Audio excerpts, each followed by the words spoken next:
Henri Sandaogo Damiba, c'est lui qui assurerait désormais le pouvoir. Kalidoussi, vous qui êtes pour France 24 à Ouagadougou, qui est-il, le président du mouvement patriotique pour la sauvegarde et la restauration? Que sait-on de lui au juste?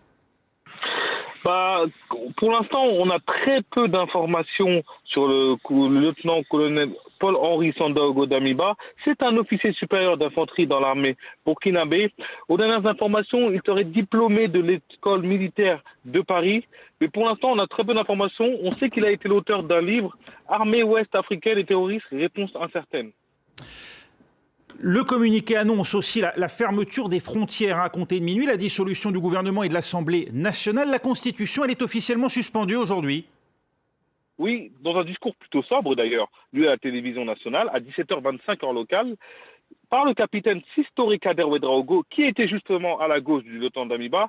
Les mutins ont tout d'abord annoncé avoir mis fin au pouvoir de Roch Marc Christian Kaboré, selon eux sans effusion de sang et sans violence.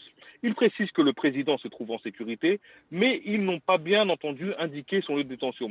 Les informations sont la dissolution de la Constitution, le gouvernement et de l'Assemblée nationale. Les frontières terrestres et aériennes sont fermées jusqu'à nouvel ordre et le début du couvre-feu mis en place hier par le président déchu Kaboré passe de 20h à 21h, mais est maintenu jusqu'à 5h30 du matin.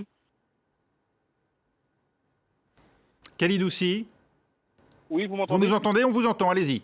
Oui. Sur l'ambiance à Ouagadougou, ce que je peux vous dire, c'est qu'après une journée remplie d'incertitudes, on peut dire que c'est un soulagement chez beaucoup de Burkinabés, un soulagement d'avoir des réponses aux deux principales questions des dernières 24 heures. Y a-t-il eu un coup d'État et qui est le nouvel homme fort du pays?